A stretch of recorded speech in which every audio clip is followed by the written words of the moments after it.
Good afternoon, peeps. Welcome to the next slice of my story.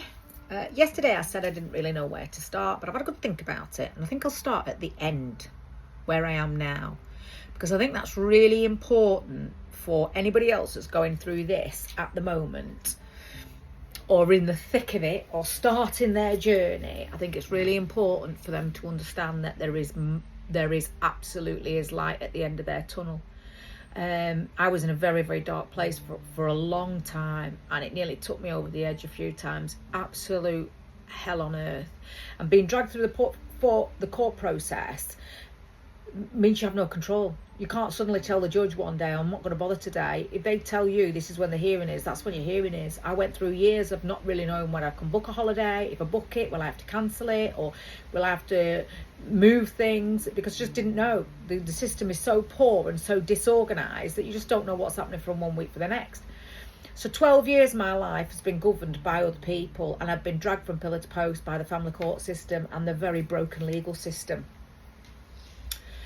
If I knew then what I knew now, and I had a me then, and never would I have done that. I would probably have never even entered into the system anyway, and I certainly wouldn't now. But anyway, here I am, and I'm still not out of the system, actually, technically, because even though I had the final hearing, and the final hearing was in November 2023, he's not adhered to the order that came out of that hearing, and still living in the family home, like a bloody cuckoo that he is. So now I've got to go through the whole next process to get him out of that. I'm not worried about that. I'm not even actually going to deal with it right now. I've shelved it because I think, well, when I get the equity out, that can be part of my pension pot. So he's no control. Nobody's got any control over me anymore because I've just stepped away. But I am now in a really, really good place. A place I never thought I'd be in again. I've got the most amazing partner that I have now been with for 4 years. He's an amazing man. He comes with an amazing family. He's got 2 grown daughters who are both fabulous, and I have a really great relationship with them, and I'm grateful for them every day. And his mum and his sisters and the whole extended family are a really, really fabulous family, and that's something I've never been used to be fair, because my family were just so dysfunctional. It was incredible. So I'm really grateful for that as well. And I have a really bright future because now I'm doing something I love. I'm not working for a living to make ends meet and pay my mortgage and my bills. I'm working because I love doing what I'm doing, and I work with clients every day, and I'm starting a support group, and I do group sessions with people to help them navigate the legal process, to help them deal with the police, especially in stalking cases when they can't get the police to take them seriously and they are being stalked by people and their lives are being made a misery. I help them with that, help them bring the police to task. It's quite often knowing the questions to ask, isn't it? And help people get out of domestic abuse situations safely, and then work with them through that process and help them navigate the process without actually entering into it, if that makes sense. Because if you can stay out of the process, my God, you've got to do it. Because the coercive control just goes on. I have been suffering post-separation abuse for 14 years. 14 years since I left that parasite, and I am still, by way of mortgage now, that's the only thing he's got left.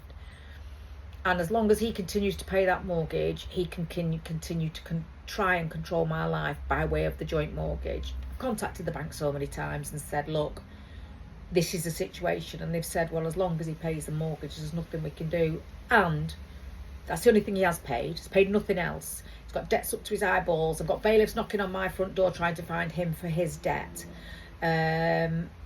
So that still goes on, but none of that phases me anymore. None of it phases me. In fact, I've got debt collectors coming looking for his debt. I've got a firebox attached to my front door. It was put on there by the fire service at the request of the police because he threatened to burn my house down. Just shortly after threatening to kill me. I've got the HMRC chasing me for his debt, but I just pass all his details on. So it's good enough for Al Capone, it'll be good enough for him, hopefully. And he's still trying to coercively control me by way of the joint mortgage.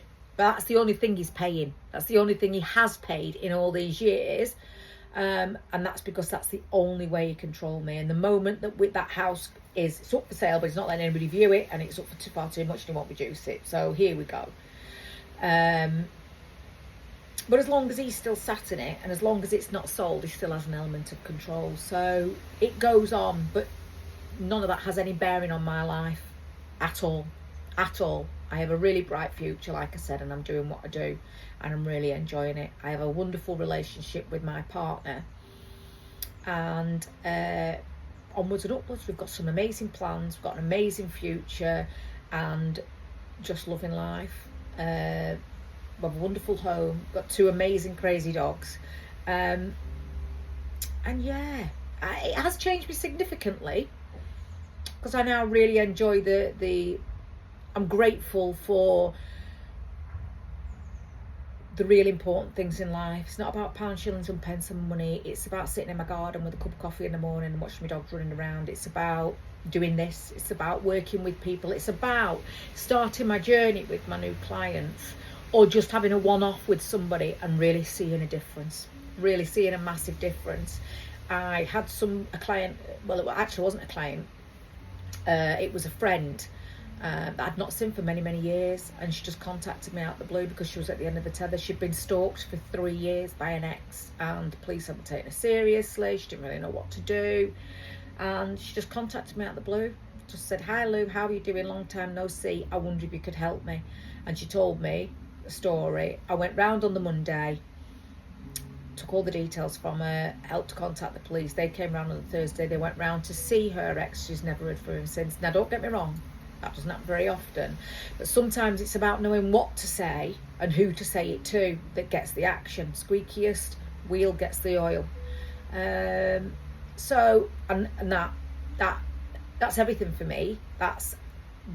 Those kind of results are why I do this. If I can see that I make a massive difference in somebody's life, then, and lighten the load, my job's done, and I love it. It feeds my soul.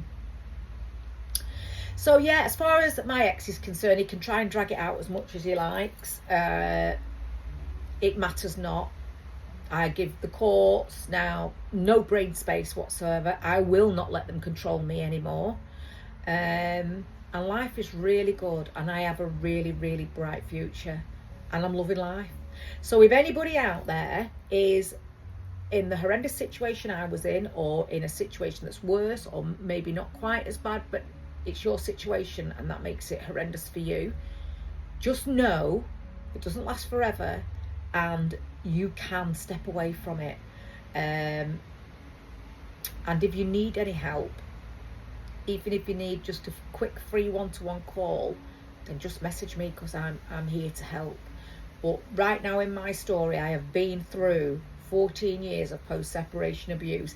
I was with him for 10 years, and when I look back now I know what I know, and I've done in the last 3 years. I have learnt so much. I've got many qualifications now. I started in the journey of my qualifications to help myself, but I've learnt so much in the meantime, and which is now turned my pain into power. And I have learnt so much, and that's given me the power back to step away from all that bullshit, and carve a whole new future out for myself. So just know that it doesn't last forever, and there are ways to deal with it and ways to get out of it. And for me right now, I have I'm just loving life. It's great. Fabulous family and friends, and a lovely life. So yeah, that's where I thought I'd better start, really, at the end. So that's where I'm at now, and keep your eyes out for the next instalment, because I think I might start at the beginning of my relationship with my abusive ex. I think that's probably a good place to start. So I'm going to talk about meeting him and where this horrendous 14 years of hell began. Anyway, enjoy your Friday.